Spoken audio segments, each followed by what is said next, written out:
जय भीम जय जय जय जय जय भीम जय जय जय जय जय भीम जय जय जय जय जय भीम ಅಂಬೇಡ್ಕರ್ಗೆ ಜಯವಾಗಲಿ ಅಂಬೇಡ್ಕರ್ಗೆ ಜಯವಾಗಲಿ ರೊಟ್ಟಿಗೌಡ ಗ್ರಾಮದ ದಲಿತರಿಗೆ ಅನ್ಯಾಯ ಮಾಡುತ್ತಿರುವ ಸವರ್ಣೀಯರಿಗೆ ಧಿಕ್ಕಾರ ಧಿಕ್ಕಾರ ಸವರ್ಣೀಯರ ಹಕ್ಕುಗಳನ್ನು ಕಸಿದುಕೊಳ್ಳುವಂತಹ ಸವರ್ಣೀಯರಿಗೆ ಧಿಕ್ಕಾರ ಧಿಕ್ಕಾರ ರೊಟ್ಟಿಗೌಡ ಗ್ರಾಮದ जिंदाबाद जिंदाबाद ಅಂಬೇಡ್ಕರ್ ಜಿಂದಾಬಾದ್.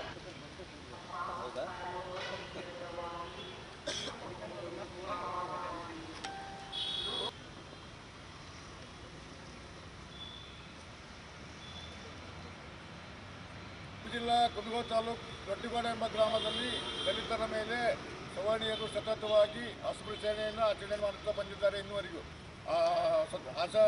ಅಸ್ಪೃಶ್ಯತೆಯನ್ನು ಇನ್ನುವರೆಗೆ ಜೀವಂತವಾಗಿ ಹುಟ್ಟುಹಾಕಿಕೊಂಡು ಬಂದಿದ್ದಾರೆ ಸವರ್ಣೀಯರು. ಈ ಸವರ್ಣೀಯರು ಎಲ್ಲರೂ ವ್ಯವಸ್ಥಿತವಾಗಿ ದಲಿತರಿಗೆ ಸಾರ್ವಜನಿಕ ಸ್ಥಳದಲ್ಲಿ ಪ್ರವೇಶ ಇಲ್ಲ. ಈ ರೀತಿ ನಮ್ಮ ದಲಿತರ ಜೊತೆಗೆ ಅಸ್ಪೃಶ್ಯತೆಯನ್ನು ಆಚರಣೆ ಮಾಡುವಂಥ ಈ ಸವರ್ಣೀಯರ ಮೇಲೆ ಸರ್ಕಾರ ಅಥವಾ ಅಧಿಕಾರಿಗಳು ಯಾವುದೇ ಕ್ರಮವನ್ನು ತೆಗೆದುಕೊಂಡಿಲ್ಲ, ಇನ್ನೂ ತೆಗೆದುಕೊಳ್ಳಬೇಕಂತೇಳಿ ಸರ್ಕಾರಕ್ಕೆ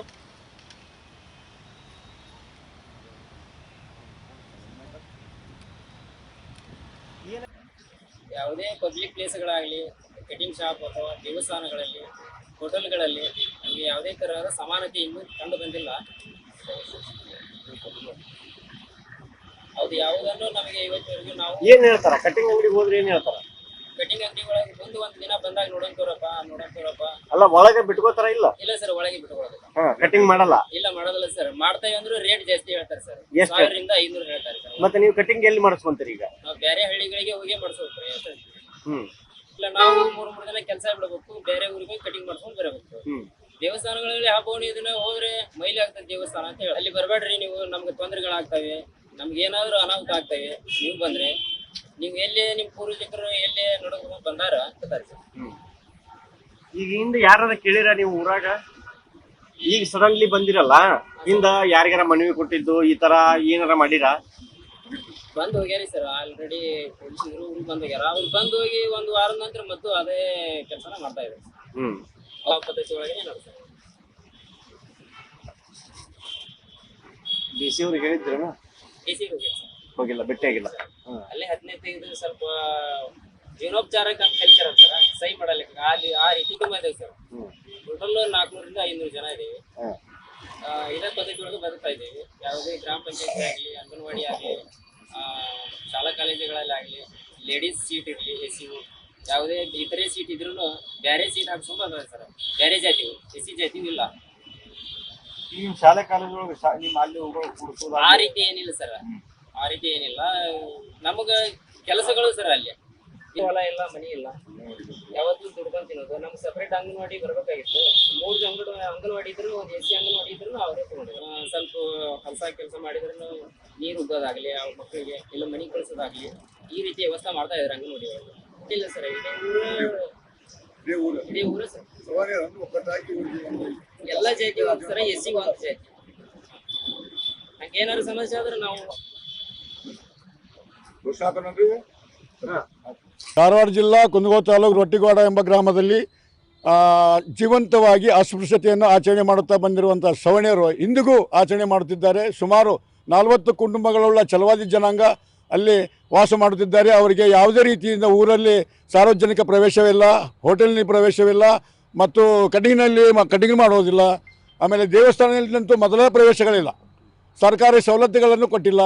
ಅವ್ರಿಗೆ ಬರುವಂಥ ಯಾವುದೇ ಅಂಗನವಾಡಿ ಸವಲತ್ತು 3 ಅಂಗನವಾಡಿಯಲ್ಲಿ 1 ಅಂಗನವಾಡಿ ಇವ್ರಿಗೆ ಹೋಯ್ತು, ಅದನ್ನು ಕಸಿದುಕೊಂಡಿದ್ದಾರೆ ಸವರ್ಣೀಯರು. ಇಂಥ ವ್ಯವಸ್ಥೆಯನ್ನು ಮಾಡುತ್ತಾ ನಿರಂತರವಾಗಿ ಸ್ವತಂತ್ರ ಬಂದು 75 ವರ್ಷ ಕಳೆದರೂ ದಲಿತರಿಗೆ ಇನ್ನುವರೆಗೆ ಇವರ ಮೇಲೆ ಸತತವಾಗಿ ಅಸ್ಪೃಶ್ಯತೆಯನ್ನು ಆಚರಣೆ ಮಾಡುತ್ತಾ ಬಂದಿರುವಂಥ ಈ ಸವರ್ಣೀಯರಿಗೆ ಯಾವುದೇ ರೀತಿಯಿಂದ ಸರ್ಕಾರವಾಗಲಿ ಅಧಿಕಾರಿಗಳಾಗಲಿ ಯಾವುದೇ ರೀತಿಯಿಂದ ಕ್ರಮ ತೆಗೆದುಕೊಂಡಿಲ್ಲ. ಈ 1 ತಿಂಗಳ ಹಿಂದೆ ನನ್ನಲ್ಲಿ ಬಂದು ಇವರು ಮನವಿ ಮಾಡಿಕೊಂಡಾಗ ನನಗೆ ಒಂದು ರೀತಿಯಿಂದ ದಿಗ್ಭ್ರಮೆ ಆಯಿತು. ಆದ್ದರಿಂದ ಅಲ್ಲಿ ಸಂಬಂಧಪಟ್ಟ ಪೊಲೀಸ್ ಅಧಿಕಾರಿಗಳನ್ನು ನಾವು ಊರಿಗೆ ಕಳಿಸಿದೆ.